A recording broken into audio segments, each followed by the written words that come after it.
Quando ela tem dificuldades pregando o evangelho, ela começa a considerar a carne e se torna negligente em seu dever. Quando seu trabalho mostra resultados, ela começa a se orgulhar de si mesma e se satisfaz com o status quo. Ao refletir, que caráter corrupto ela vem a entender. E como ela busca a verdade e resolve seus problemas.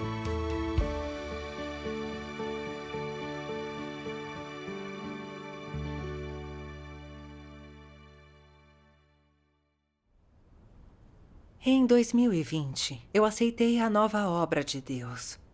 Foi a minha grande bênção poder acolher o retorno do Senhor. Para espalhar essas boas novas importantes, comecei a pregar o Evangelho, esperando que mais pessoas voltassem para Deus depois de ouvir a sua voz. Porém, em fevereiro de 2022, devido à opressão da crença religiosa do governo de Mianmar, minha igreja foi perseguida e a evangelização foi fortemente impedida. Alguns irmãos não participavam das reuniões por covardia, uns se tornaram passivos e o evangelismo foi praticamente paralisado. Na época, eu também era passiva em meu dever. Eu fazia tudo o que meu líder arranjava para mim. Achei que regava as pessoas normalmente, mas eram elas que não participavam das reuniões e que eram passivas em seu dever. E às vezes não havia internet. E eu não podia contatar meus irmãos para me informar sobre o trabalho, aí eu tinha que achar uma conexão. Às vezes, eu procurava muito e não encontrava uma boa conexão. E com o tempo perdi o desejo de me informar sobre o trabalho. Ser passiva desse jeito pode afetar o trabalho. Sim. Na época, eu pregava a parente de uma irmã. Os 3 membros da família aceitaram a nova obra de Deus. Fiquei com eles e os reguei por 10 dias. Eu me contentava em regar esses irmãos e eu não queria mais pregar. Eu pensei, estão espalhando boatos de que está difícil pregar. Se eu regar bem essa família, eles me levarão para pregar aos seus parentes e amigos. Isso não é um bom jeito de pregar? Quando meus irmãos mencionavam possíveis alvos evangelísticos, eu raramente discutia como pregar o evangelho a eles. Isso afetou o trabalho evangelístico. Após analisarmos o trabalho, o líder disse que o evangelismo da nossa igreja parou naquele mês e mencionou alguns problemas. Isso me deixou triste. Mais tarde, uma irmã me lembrou de que eu me contentei com o status quo e não busquei progresso em meu dever. Foi um despertar repentino. Percebi que eu não estava suportando um fardo no meu dever. Como líder de igreja, eu não cumpria o dever de um líder e não encarava nem resolvia dificuldades, o que afetava o evangelismo. Ao pensar nisso, me sentia pior. Ao refletir, li na palavra de Deus. Atualmente, alguns não carregam nenhum fardo pela igreja. São indolentes e só se importam com sua própria carne. Tais pessoas são extremamente egoístas e cegas. Se você não vê isso, não carregará um fardo. Quanto mais atento estiver à vontade de Deus, maior será o fardo dele para você. Os egoístas não estão dispostos a sofrer isso, a pagar o preço. E perderão as oportunidades de serem aperfeiçoados por Deus. Não causam danos a si mesmos? Se você for alguém atento à vontade de Deus, então você desenvolverá um verdadeiro fardo pela igreja. Mas em vez de chamar isso de um fardo pela igreja, é melhor chamá-lo de um fardo pela sua própria vida. Porque seu propósito é fazer com que você use tais experiências para ser aperfeiçoado por Deus. Portanto, todos aqueles que têm o maior fardo pela igreja, todos aqueles que carregam um fardo para entrar na vida, eles serão aqueles que são aperfeiçoados por Deus. Você entendeu isso? Se a igreja com a qual você está for espalhada como areia, mas ainda assim você não se preocupar, e fizer vista grossa quando os outros não estão lendo normalmente as palavras de Deus, então você não tem nenhum fardo. E Deus não se agrada com tais pessoas. Aqueles que agradam a Deus anseiam por justiça e estão atentos à vontade de Deus. Amém. Amém. Ao ponderar a leitura, me senti culpada. Eu era uma líder de igreja, mas ao ver o trabalho evangelístico parado, eu não senti urgência. Inventei desculpas e já que eu não tinha internet, era compreensível que eu não me informasse sobre o trabalho. Quanto aos possíveis alvos evangelísticos, eu raramente comungava com todos como pregar o evangelho a eles. E quando minhas irmãs queriam discutir, não me achavam.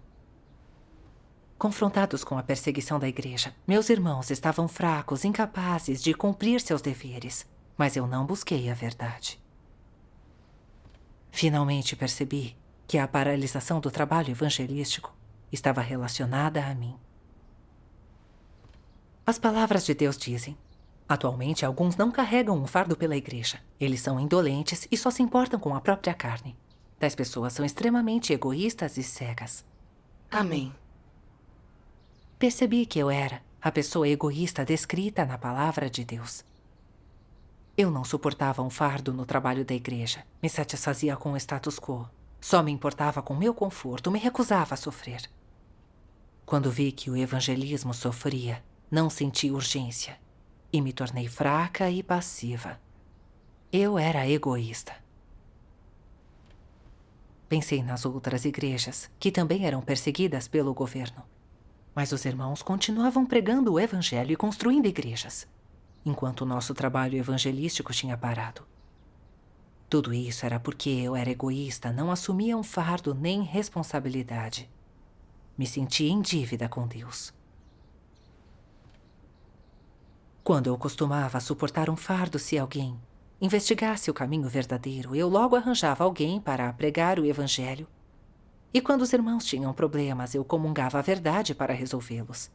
Quanto mais eu cooperava, mais tinha a obra do Espírito Santo, o evangelismo era eficiente e eu sentia paz e prazer. Mas, mais recentemente, já que eu cumpria meu dever sem assumir um fardo, o trabalho evangelístico era ineficiente. A essa altura, graças a estas palavras de Deus, os que têm o maior fardo pela igreja, os que carregam um fardo para entrar na vida, serão os que são aperfeiçoados por Deus. Eu ganhei um pouco de entendimento. Só os que consideram a vontade de Deus e que assumem um fardo no trabalho da igreja podem ser aperfeiçoados. Certo. Também percebi que se eu não conseguisse reverter meu estado passivo, além de afetar o trabalho da igreja, eu seria revelada e excluída. Pensando nisso, fiquei com um pouco de medo. Eu não podia mais ser passiva. Orei a Deus pedindo que Ele me ajudasse a suportar um fardo e me guiasse a considerar a sua vontade. Deus abençoa aqueles que se despendem por Ele. Quanto mais diligente você for e quanto mais se esforçar, mais você terá a orientação do Espírito Santo. E mais eficiente você será em seu dever. Certo. Do contrário, se você não estiver disposto a pagar um preço e for preguiçoso, em seu dever, você não progredirá nem ganhará nada. E não alcançará nem o que poderia ter alcançado. Sim. Depois disso, discuti com o supervisor e os líderes de grupo onde poderíamos pregar o evangelho. Encontramos um vilarejo onde todos acreditavam no Senhor. Mas ninguém estava apto para ir lá. Eu pensei, tenho que considerar a vontade de Deus e não posso rejeitar um fardo como antes. Devo assumir essa responsabilidade. E eu me dispus a ir até aquele vilarejo para pregar. Mas eu estava nervosa, pois eu nunca tinha testificado da nova obra de Deus sozinha. Por isso temia não falar claramente. Eu pensei, não sei se eles têm internet ali. É possível fazer com que irmãos que pregam o evangelho comunguem online? Percebi que meu estado era errado e que eu confiava em pessoas. Assim, orei em meu coração, pedindo que Deus me desse sabedoria e fé ao espalhar o evangelho ali. Graças a Deus. Quando cheguei ao vilarejo, uma irmã me levou para a casa do prefeito para pregar. De repente, o prefeito quis me levar ao pastor. Quando ouvi isso, fiquei animada. Mas também tive receios. Eu nunca preguei o evangelho sozinha. Se o pastor tiver noções, como deverei comungar com ele? E se ele não aceitar e se opor a mim? Seremos capazes de espalhar o evangelho neste vilarejo? Eu estava muito apreensiva. Na casa do pastor, eu quis pedir a ajuda dos meus irmãos, mas não havia internet no meu celular. Eu não sabia por onde começar. Então orei sem parar, implorando que Deus ficasse comigo e me desse fé, para que eu testificasse da nova obra de Deus. Depois de orar, lembrei-me das palavras de Deus. O coração e o espírito do homem são guardados na mão de Deus. Tudo de sua vida é observado pelos olhos de Deus. Não importa se você acredita nisso ou não, toda e qualquer coisa, viva ou morta, vai se transformar, mudar, se renovar e desaparecer de acordo com os pensamentos de Deus. É a forma que Deus preside todas as coisas. Amém. Amém. Era verdade. Deus é onipotente. E tudo está nas mãos de Deus. O coração e o espírito das pessoas, eu devia aprender a confiar nele. Orei a Deus no meu coração. Deus, se esse pastor for tua ovelha, tenho certeza de que ele entenderá a tua voz e aceitará a tua obra. Depois de orar, eu senti uma força, como se nada fosse impossível com Deus ao meu lado. Sim. Graças a Deus. Então, usei os desastres atuais e os assuntos globais para falar sobre as profecias da vinda do Senhor. Após me ouvir, o pastor concordou com o retorno do Senhor. Ele também chamou 2 outros pastores para ouvirem. Eu temi não ser capaz de resolver os problemas deles, então clamei a Deus sem parar para que ele me guiasse. Lembrei-me de quando Deus pediu que Moisés tirasse os israelitas do Egito. Moisés sabia que falar com o faraó do Egito seria difícil e perigoso. Mas sua atitude foi de obediência e submissão. Deus estava com ele e o apoiava. E com a orientação de Deus, Moisés tirou os israelitas do Egito. Sim. Então eu pensei na história de Davi e Golias. Quando os israelitas viram Golias, eles tiveram medo. Somente Davi ousou lutar. Davi disse a Golias: Tu vens a mim, com espada, lança e escudo, mas eu venho a ti, em nome de Jeová dos Exércitos. Assim, Davi matou Golias com uma pedrinha. Certo. Essas 2 histórias me mostraram que nas dificuldades, só a fé verdadeira nos permite ver os feitos de Deus. E que o fim das pessoas é o início de Deus. Amém. Pensando nisso, encontrei coragem. Graças a Deus. Graças a Deus. Então, 2 outros pastores vieram. Eu usei profecias bíblicas para comungar com eles. Como Deus aparece e opera na carne encarnada nos últimos dias, o significado da encarnação de Deus e o que é encarnação. Também testifiquei que Deus veio para fazer a obra de julgamento e purificação. E que, nos últimos dias, seu nome é Deus, Todo-Poderoso, e Ele é o Senhor Jesus retornado. Quando terminei, o pastor chorou. Ele enxugou as lágrimas e disse: Prego pelo Senhor há mais de 40 anos e aguardo seu retorno a vida inteira. Agora o Senhor realmente voltou. Sou grato a Deus por poder acolher o Senhor no dia de hoje. Quando o pastor disse isso, eu fiquei comovida e chorei com ele e também dei graças a Deus. Na verdade, minha comunhão não era boa e o fato de o pastor entender as palavras de Deus só aconteceu graças à orientação de Deus. Graças a Deus.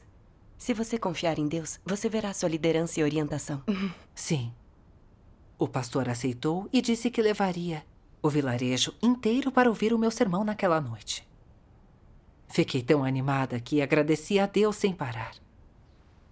Naquela noite, o pastor e o prefeito convidaram os habitantes de 2 vilarejos para uma reunião e contaram as boas novas da vinda do Senhor. Naquela noite, Mais de 30 pessoas aceitaram a nova obra de Deus. Graças a Deus. Graças a Deus.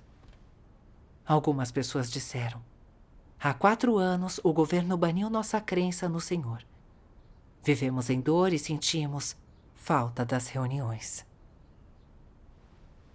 Outro habitante se comoveu e disse: não temos nos reunido há anos. Você veio para pregar, para que pudéssemos ouvir a voz de Deus. E sou grato a Deus por isso.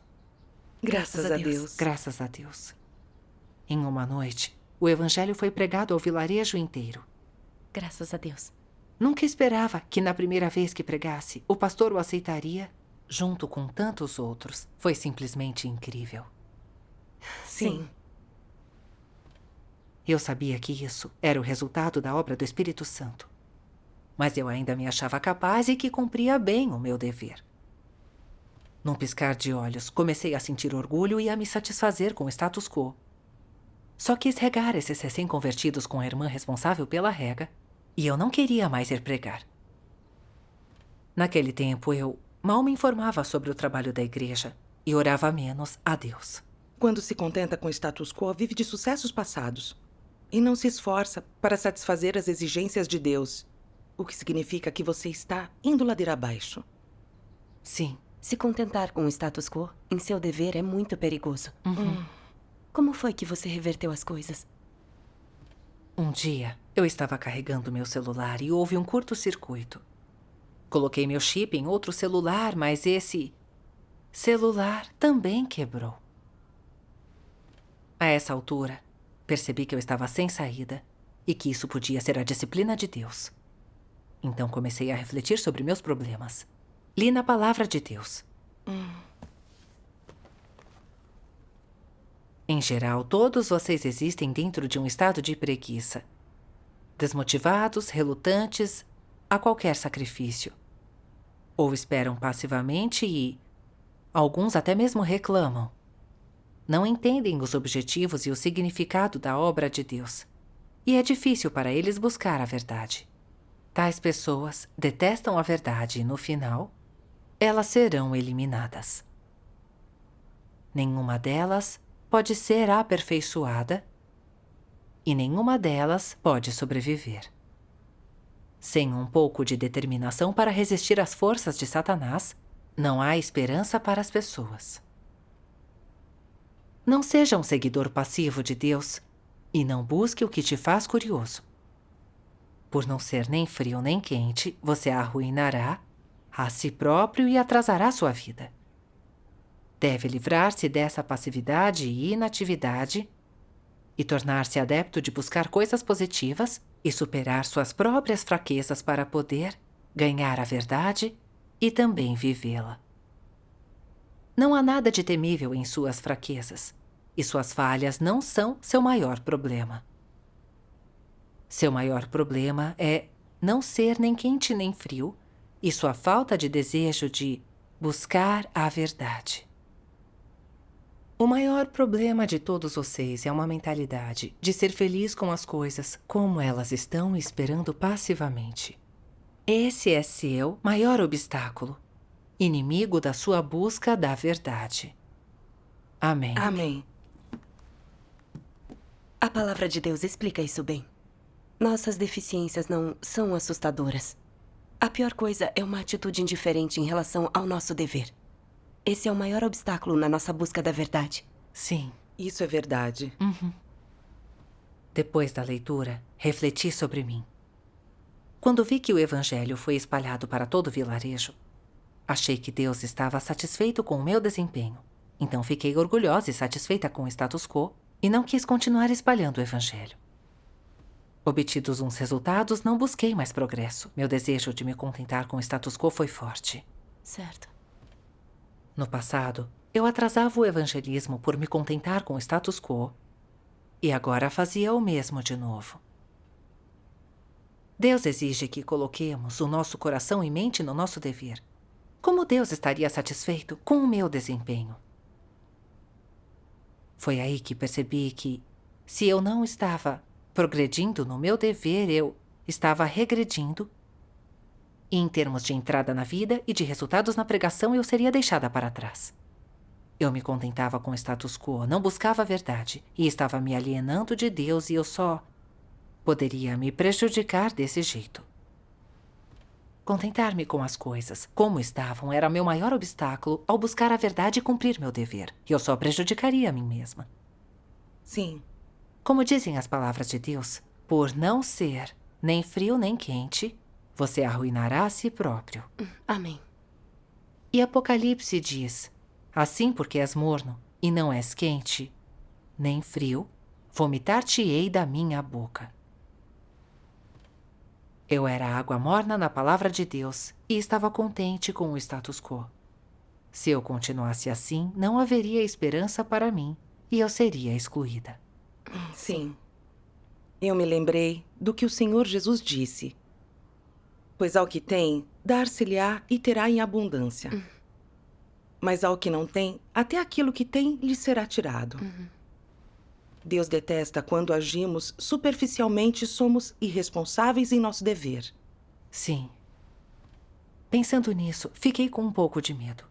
E orei a Deus para me arrepender, dizendo que não importavam as dificuldades. Eu me esforçaria, não regrediria e não me satisfaria com o status quo. Ótimo.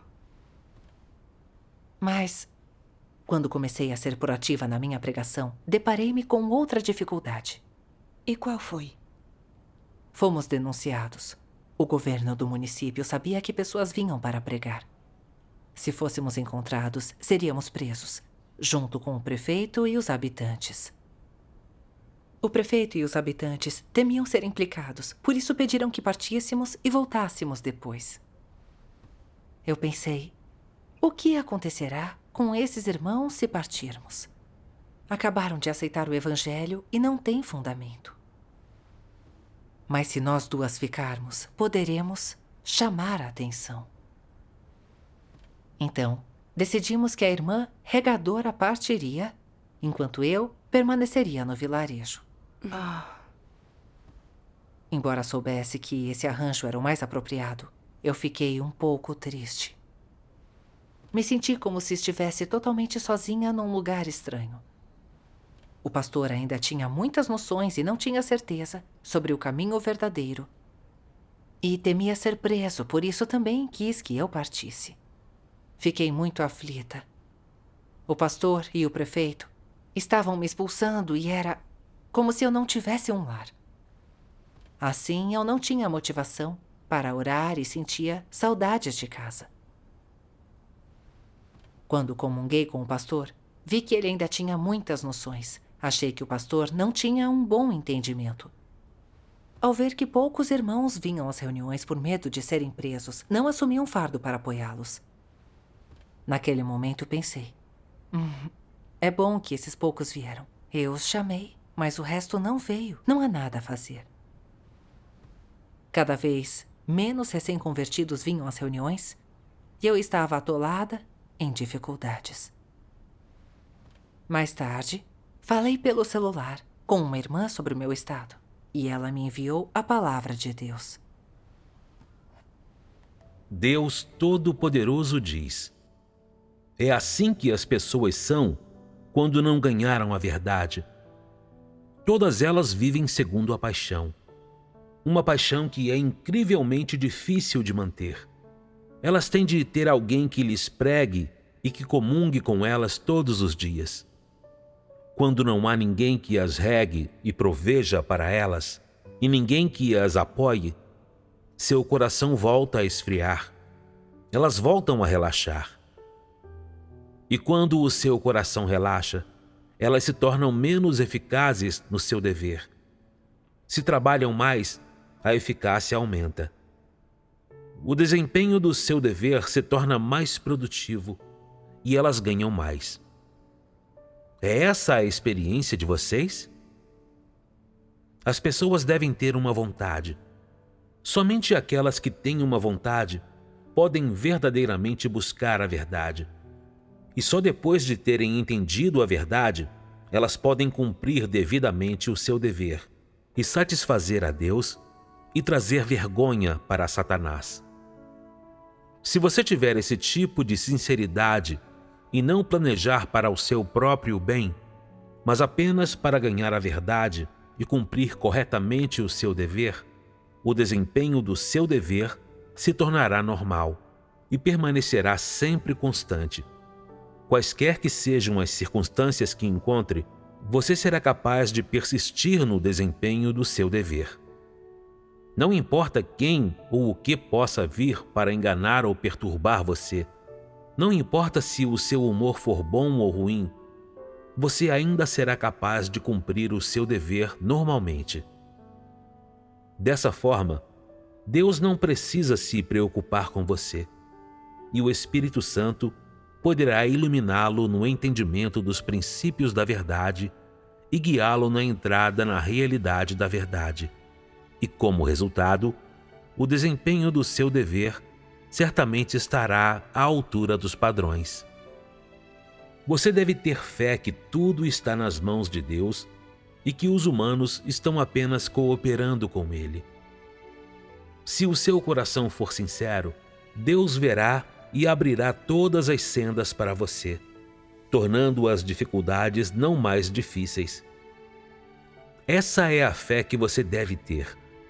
Portanto, vocês não precisam se preocupar com nada enquanto cumprem seu dever, contanto que você use todas as suas forças e coloque seu coração nisso.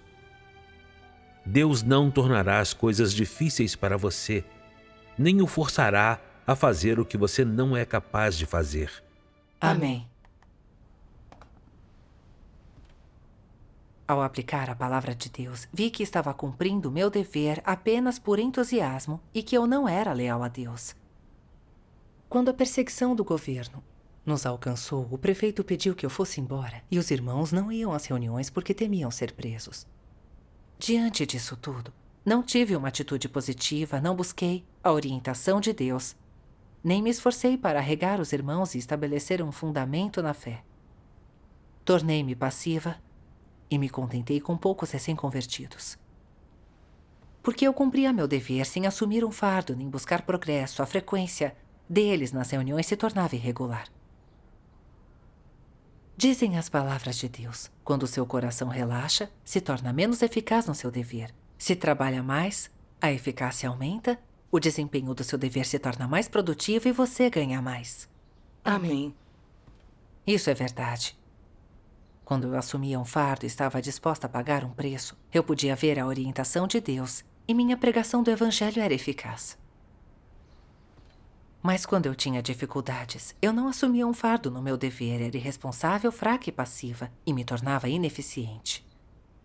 O fato de eu poder cumprir um dever era a graça de Deus, mas eu não conseguia cumpri-lo para satisfazer a Deus. Eu era rebelde demais. Depois de sua comunhão, percebo que é crucial termos um senso de fardo em relação ao dever. Devemos nos despender por Deus, assumir um fardo e ter um senso de responsabilidade para ganhar a obra do Espírito Santo. Deus é justo. Sim. Mais tarde, li outra passagem da Palavra de Deus. O que significa manter-se firme em seu dever? Que quaisquer que sejam as dificuldades que encontre, você não desiste, não foge e nem se esquiva das responsabilidades. Você faz o máximo que pode.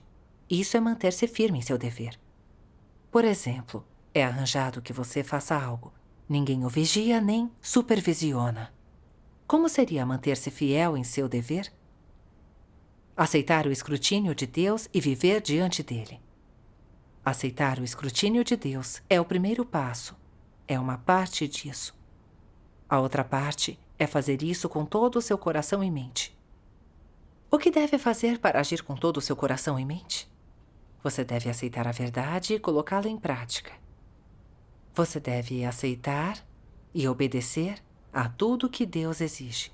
Você deve tratar seu dever como seu assunto pessoal, sem exigir a preocupação de ninguém, nem sua verificação, encorajamento constantes, supervisão, nem seu tratamento e poda. Você deve pensar: cumprir esse dever é minha responsabilidade, é a minha parte, e já que me foi dado para que eu faça, Eu fui informado sobre os princípios e eu os entendi. Eu serei resoluto e o farei com concentração. Farei tudo o que puder para garantir que seja bem feito. Só irei parar quando alguém disser pare. Até então, continuarei concentrado nisso. E isso é manter-se fiel ao seu dever com todo o seu coração e mente. É assim que as pessoas devem se comportar. Então, com o que alguém deve se equipar para se manter fiel ao seu dever com todo o seu coração e mente? Deve primeiro ter a consciência que um ser criado deve ter. Isso é o mínimo. Além disso, deve ser devotado. A fim de aceitar a comissão de Deus como um humano, é preciso ser devotado, realmente leal a Deus e não pode ser indiferente ou não assumir responsabilidade. Agir com base nos interesses ou humores próprios está errado. Isso não é ser devotado. Ao que se refere ser devotado? Significa não ser influenciado por humores, situações, pessoas ou coisas em seu dever. Você deve pensar assim: eu recebi essa comissão de Deus. Ele a deu para mim. É isso que devo fazer. Eu a farei considerando-a como um assunto pessoal e de uma forma que renda bons resultados para satisfazer a Deus. Quando se tem esse estado, você não está só sendo controlado pela sua consciência. A devoção está envolvida. Se estiver satisfeito em fazê-lo sem a ambição de ser eficiente e alcançar resultados, achando que algum esforço basta, então isso é o padrão da consciência. Isso não é devoção. Amém. Amém. Depois da leitura, entendi como ser fiel ao meu dever. Esse dever me foi confiado, por isso, eu devia fazer de tudo para cumpri-lo bem e sem supervisão. Não importava se eu enfrentasse dificuldades, se meus interesses fossem envolvidos ou se eu tivesse que sofrer. Eu devia aceitar a inspeção de Deus e cumprir o meu dever.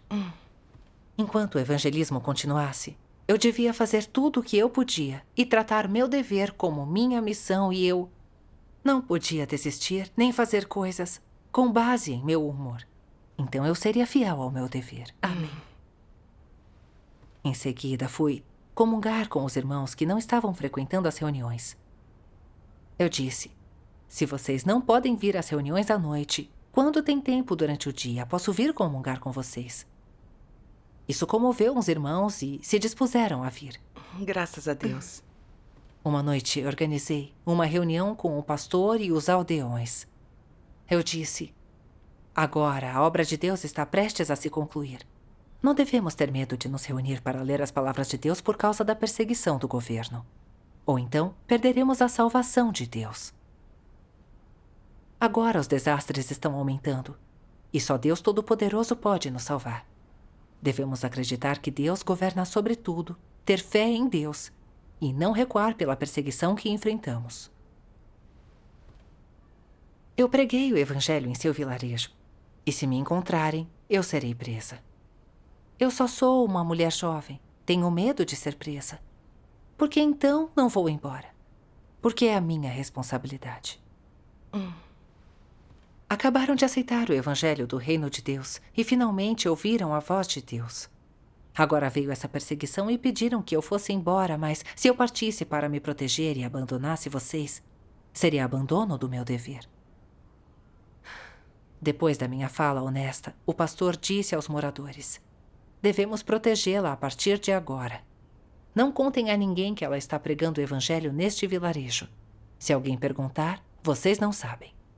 Graças a Deus. Graças a Deus. Quando ouvi o que o pastor disse, fiquei muito comovida.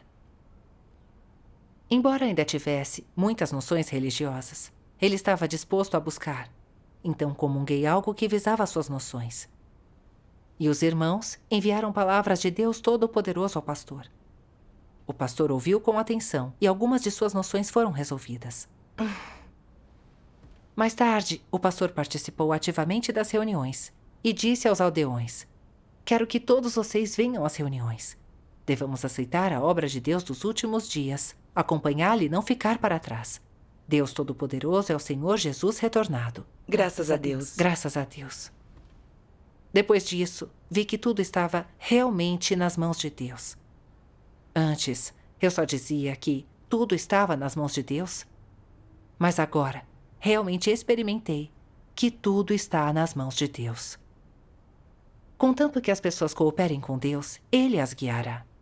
Com Deus, nada é impossível. Amém. Depois, os funcionários do município vieram ao vilarejo e me levaram com o pastor para a prefeitura. Eu estava nervosa e com medo. Mas me lembrei de que tudo estava nas mãos de Deus.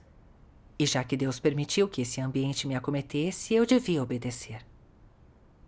Enquanto caminhávamos, eu orei a Deus pedindo que Ele ficasse comigo. Lembrei-me da palavra de Deus.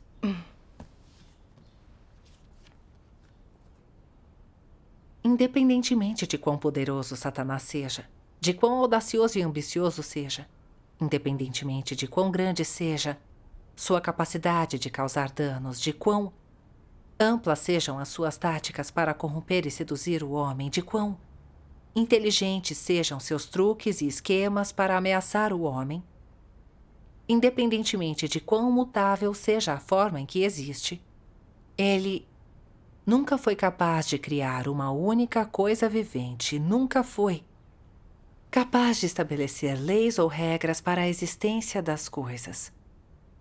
E nunca foi capaz de governar e controlar nenhum objeto, seja animado ou inanimado. Dentro do cosmo e do firmamento, não existe e nem nasceu dele uma única pessoa ou coisa.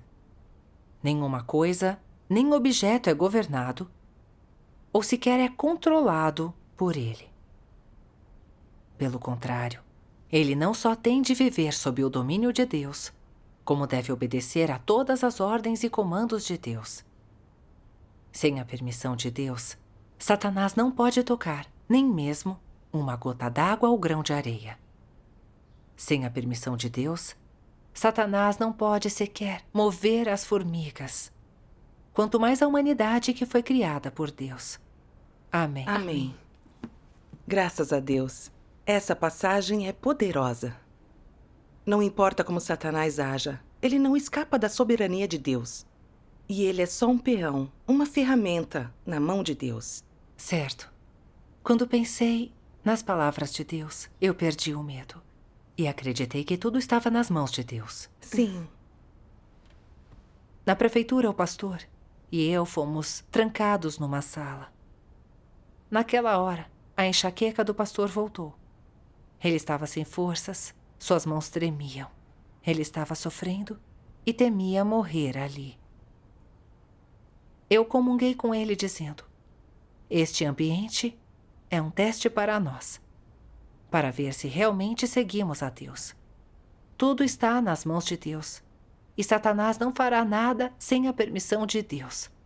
Devemos ter fé. Depois da minha comunhão, o pastor chorou comovido.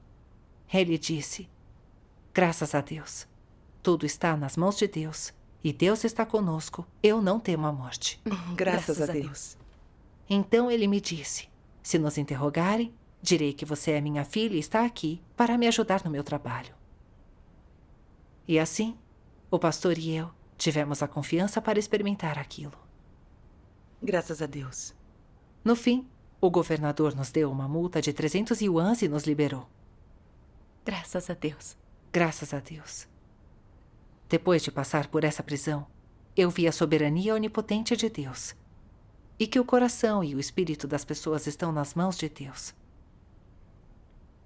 Embora a senda de pregar seja difícil e perigosa, naquele tempo eu amadureci um pouco. Quando eu era perseguida, no passado, eu ficava passiva. Mas agora eu era capaz de assumir responsabilidade no perigo.